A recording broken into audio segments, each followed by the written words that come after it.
Hello there. You know, word games have come a long way in the last few years. You're looking at games like Codenames, Trap Words, Crypto. Certainly come a long way since the days of Scrabble or Bananagrams. Now, the thing is, it seems like Czech Games have been on top of it for a long time, with games like Trap Words and Codenames having been released. But they kind of had the word game crown wrestled away from them by Scorpion Games, who released the Crypto. But maybe that's about to change, because Czech Games are back in the word game, and this time they're coming with a game which I know the Americans like to call letter jelly, but we here in Britain like to call it letter jam.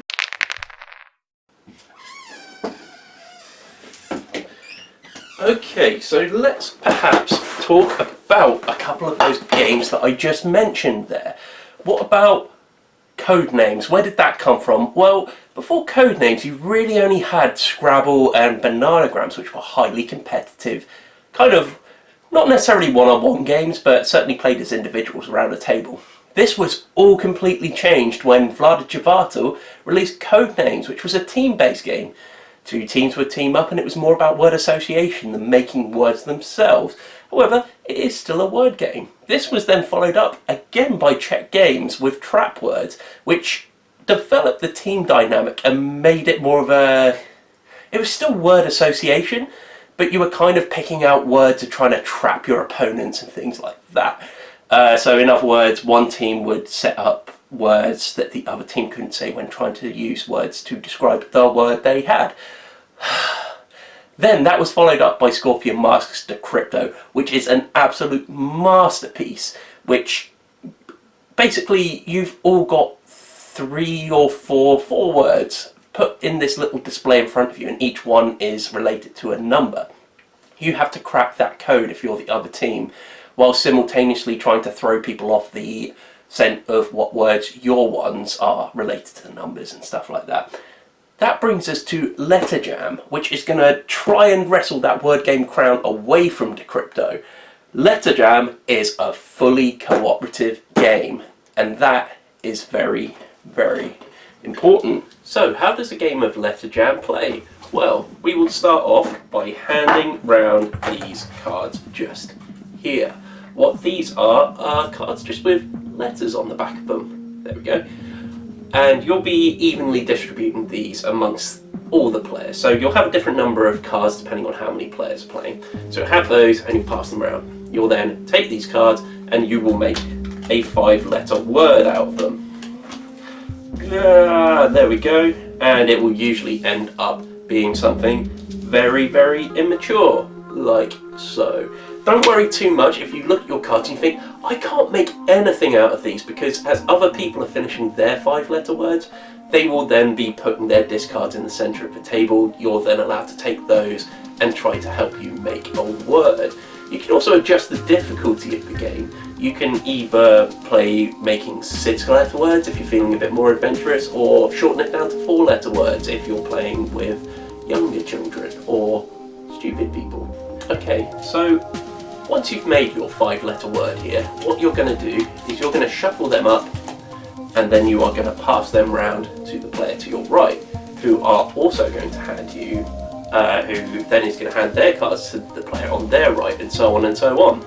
You're then going to arrange those letters in front of you in a line, like so, and then you'll each take one of these stands and you'll place it on your first letter, which will then pop into the stand there, and that will be the first letter that you have to guess.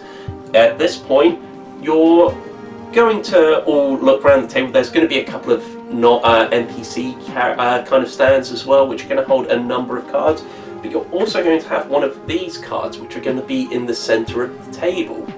What they're going to have is a number of tokens on. So here we go. We've got a number of coloured tokens which are going to be placed onto your flower card. So once you've put all the coloured tokens on the flower card, you'll be left with a number of green tokens left, which will be put behind the stands used for the non-player player characters in the game. They will have stacks of cards behind them as well. which the flower card will tell you how many each one will have. It will tell you how many different stands there are to put up, as well as how many cards go behind each stand. Then each letter on there will be flipped up, so you'll see you've got a number of letters around the table. This game is automatically going to seem familiar to people that have played games like Hanabi before, where you can see all the information on the table except for your own. Okay, so from here, what you're going to do is play this game over a series of rounds. These are going to comprise of looking at what letters are available to you on the table in each individual stand, and then trying to make a word out of it. So you don't have to use all the letters that are available on the table. In fact, you're all going to be discussing who's going to have the most beneficial word to give away. You don't say what the word is, but you kind of start explaining, oh, well, I've got a 5-letter word that's going to benefit 2 people massively, and another person's probably going to have a bit of a clue how to do. You're not allowed to pick out individual people and say, it's really going to benefit Daryl, or it's really going to benefit Ian, or it's going to be good for Ian, but it's probably going to confuse Daryl a little. You basically run through these. So you say how long the word is, so you've got an idea of how many are going to be used. Maybe you're only going to help one person and the rest of them are all on the NPC stands, which is not the best option. But you want to discuss this around the table. You see, this game is truly cooperative, which is a rarity in gaming today, because usually you either have quarterbacking, or you usually have the whole thing of there's an individual winner with a higher score at the end of the game, despite the fact that you all either win or lose, therefore kind of compromising the co-optability of the game. Right, so how do you stop quarterbacking then? Well, yes, you are going to be having a discussion to say, well, I think that my word could be the best one here. Or someone could say, actually, I think my one might be better, and someone else possibly saying, I've got a word, but it'll only help such and such, or it'll only help such and such, but they really need the help right now.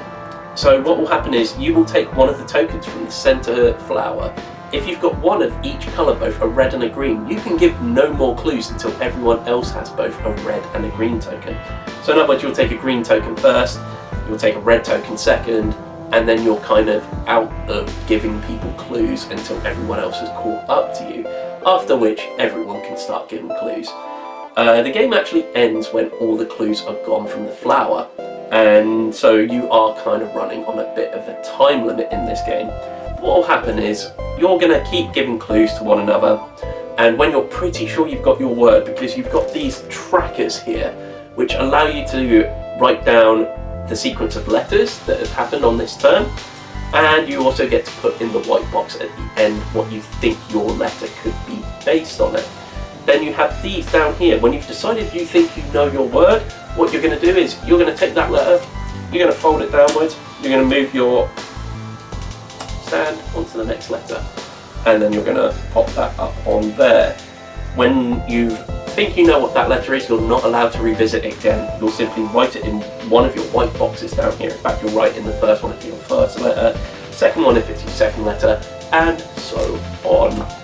Play will then continue until the end of the game, when everyone either thinks they've got all their letters correctly and you can stop the game at that point, or until all the clue tokens that are on the flower and also that were behind the NPC stands, once all of those are gone, the game is up and you're kind of going to have to guess your way around the end of it.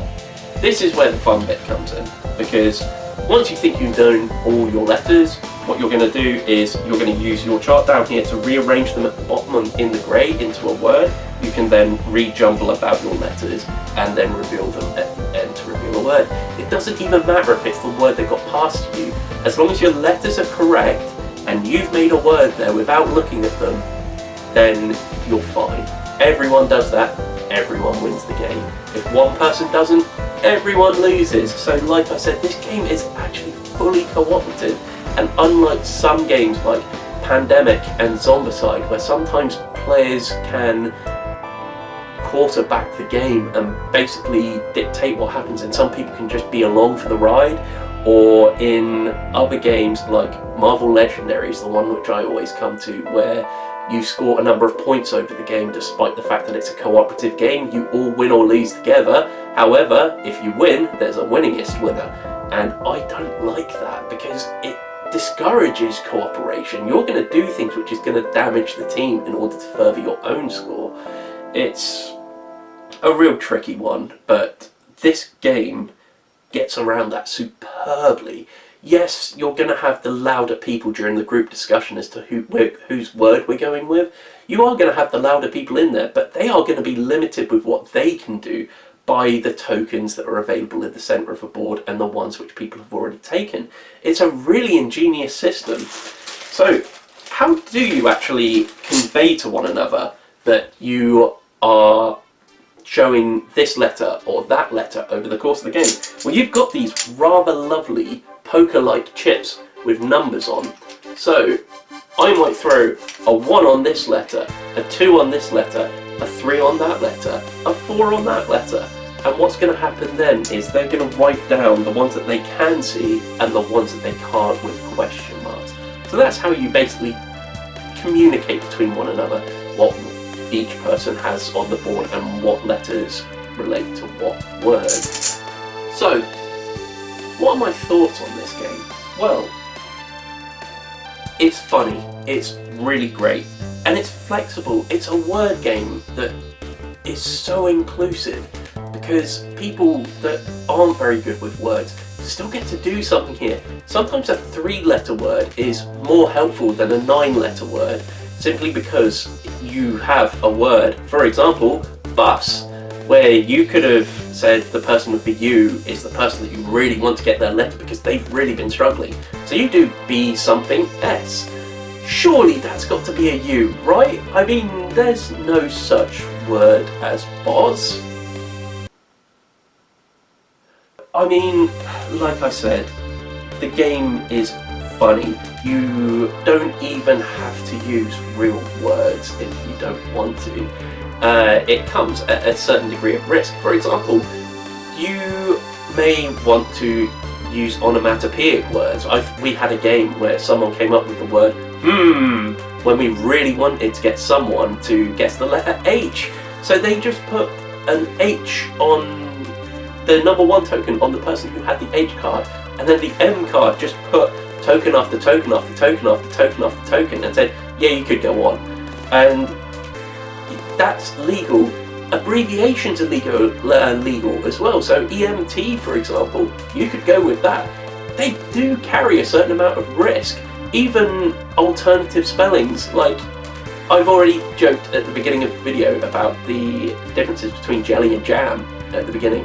However, even alternating words, like spellings of words and stuff. So, colour, for example, we spell colour C-O-L-O-U-R here, but in America there's no U in there. You can still make that word in letter jam and it will still be legal, but it carries a certain degree of risk, because are people going to cotton on that you're using an abbreviation or an alternative spelling, or even a foreign word altogether? I think we used the word rue in one of them, R-U-E, which is kind of a word which sometimes gets used in the English language, however it's very rare and is most commonly a French word. However, if people can guess it, if it's going to help people guess their word, then hey, take that risk and go for it. So the game offers quite a lot of flexibility here. I mean, what components there are in the game as well, just to move on to something else, are lovely. Like I said, these poker chips are great. These tokens, you can't really see very well on the camera, but they've got this wonderful kind of marbled effect to them. The cards themselves, the letter cards, are wonderfully clear. I don't quite know what these are above and below it. We've questioned it a few times and I probably should have looked it up for this video, but you know, I imagine I don't think you could get it to call something out and give an audible, because that would probably give away quite a lot in the game. But you know, you also get some pencils and a pencil sharpener as well. These all come with the game just to make it that much easier. One of the things I also forgot to mention was this. This is a wild card. It's in the centre of the table all the time. That one is a bit of a risk to use because it can only represent the same letter. So let's say you wanted to make the word daddy. So you put the number 1 on the wild card, the 2 on an A, the number 3 and 4 on the wild card, and then the 5th token on a Y. That is legal use of that. However, if you were to use it for separate letters, it would be an illegal use of the wildcard letter. But, you know, it's there. You can use it at your own risk. I think it usually tends to confuse people more than help them, usually in these games. But, hey, them's the breaks. But, I mean, this is a wonderful game. I mean, another thing that's good about this game is you have to be careful about what words you're choosing. There is a degree of knowledge you do have to have about words. For example, if you wanted someone to guess the letter O and your clue was the word clock, you have to consider that they could get confused because it could be the word cluck, it could be the word click, it could be the word clock. All three of those make it really ambiguous and hard for the person to guess. So sometimes it might seem like, hey, I've got a 5-letter word, you guys have all only managed 3s. But those 3-letter words might actually be more useful than your 5-letter one, because you want to make a word that will definitively give them the answer to that letter. So it's still got a really clever system in place. I think this is possibly the best cooperative game available on the market. And I've mentioned that this game is funny, and it's funny because, like I said, everyone makes these immature words all the time. Guarantee it. I would say 75% of the words that are made in this game always make people chuckle by how immature they are. Is this better than Decrypto, the question that we posed at the beginning of this video? Yes, but no. Like, these two games completely justify both being in your collection. They are both different enough. One is a team game, one is a fully cooperative game, yes, but also this feels more like it's a true Scrabble beater, if that makes sense, whereas something like Decrypto is more about word association. There's something here that's so different from Decrypto, and both games are so good. Genuinely, two of the absolute best games on the market right now. I see no reason as to why you can't justify having both of these on your shelf. So, really, that's the conclusion here. This game absolutely should be on your shelf. I would say even if you're not normally a word game kind of person, or your group aren't really into word games, I would still massively recommend getting this game. I would say nowadays, despite being a huge game, Codenames is pretty much outdated already between these games that I will say are just more fun. I feel like Codenames sometimes gets... It's sometimes too hard for some people. Like, I hate being a captain in Codenames. I really struggle with it. But Letter Jam and Decrypto I absolutely love. Like I said, this game just gets a full recommendation. This should be in every gamer's collection. Thanks for joining us on that video, and if you'd like to follow more of what we do, you can follow our social medias at EverybodyDice on Twitter and at EverybodyDiceShow on Instagram. If you'd like to follow our Patreon, you can find us at patreon.com/EverybodyDice, and if you'd like to check out more of our videos, you have them just here. Thank you very much for joining us. Bye!